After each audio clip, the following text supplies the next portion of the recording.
I wanted to talk to you today about who your ideal client is, okay? And how to determine who that is. This is the biggest mistake that I see business owners make, is they never do this one exercise. And if you do this, it makes everything else much easier. And even the big brands, guys, the big brands that I compete against every day, don't do a good job of this. First things first, you can have 2 or 3 of them, okay? I recommend starting with 2, maybe 3, depending on the scope of your business. Have it be market specific. So I'll give you my example in fitness. We don't cater to college kids. We don't cater to bodybuilders. We don't cater to marathon runners. We don't cater to, strength training. We cater basically to a very specific clientele, which is high-end. They want a great experience. They want a nice, super high-end facility. Typically, it's a female from the age of 25 to 55 who has 20 or more pounds to lose or wants to tone up, okay? That's typically who we work with. Our second one would be a little bit more high-end, like business owners, lawyers, doctors, entrepreneurs, people who are gonna make a little bit more money, have that disposable income, and have a little bit more influence in the community. And then we also have older adults. So we have a specific group from the age of 50 to 65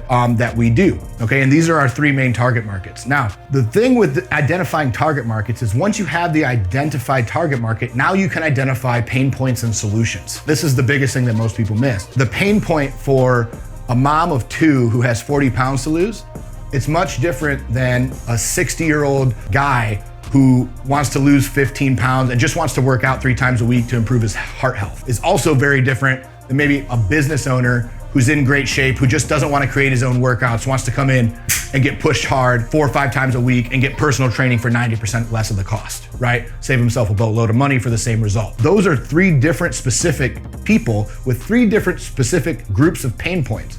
So all you're gonna do is write out that ideal client and start writing out things that they struggle with. Time, overweight, their genes, their significant other's feelings about them, how they feel when they look in the mirror. There's a million things that you could go down through and give examples on. And then how do you solve those problems? Then you take that information, that's what you're marketing to. That's the content that you're creating. Those are the people that you wanna show. Those are the results that you wanna get. And those are the people that you want inside of your facility. So how you structure your facility should also be included in this. This is why it's so important to do this before you even build, okay? Because think about this.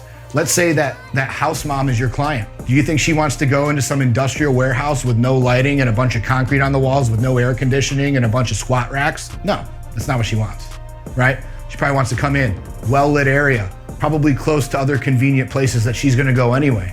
Probably a nice, clean, really upscale bathrooms, really nice flooring so that it doesn't hurt her joints. She's probably scared shitless of doing compound movements like squats or cleans or snatches or any of that. Probably not on her top 5 list of things to do because she's never gonna use that in real life. Start thinking about these kinds of things before you even design your facility. And then what do we need to get? How fast do we need to get them out?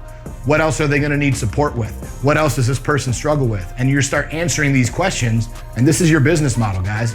All your business model should be is a solution to the pain points of the problem of your ideal client, okay? And that's probably the most important thing. Focus on that experience, who they wanna work with, who they don't, and then I want you to think about who they would wanna be around too, right? Do you think that house mom wants to go into a big box gym and see the IG thoughts with their butt cheeks out, doing deadlifts and then showing off their ass and the guys with the abs in the mirror? You think that makes a business owner or a house mom feel comfortable? You think that makes a 50 to 65-year-old person feel comfortable? No. We don't have mirrors in our facilities, guys. Why? When people are sweating and they're breathing hard and they're working out and they're getting pushed and they're getting coached, it's not sexy, okay? They don't have time to look through the mirror. They don't have time to do that, and they don't wanna see it. I don't wanna see it.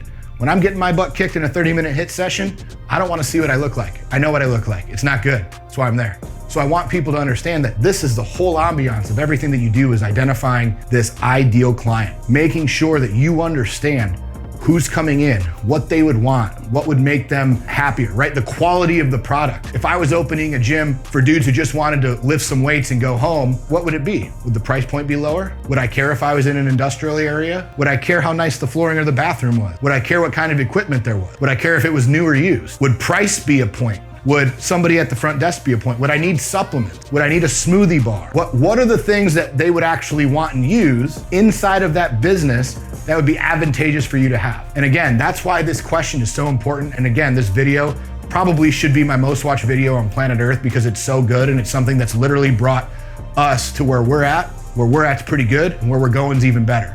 But it's because we're able to sit down and do this every single time. And this is how we identify the people who come in, what they need and how we solve what they need. So I want you to think about that before you open your business.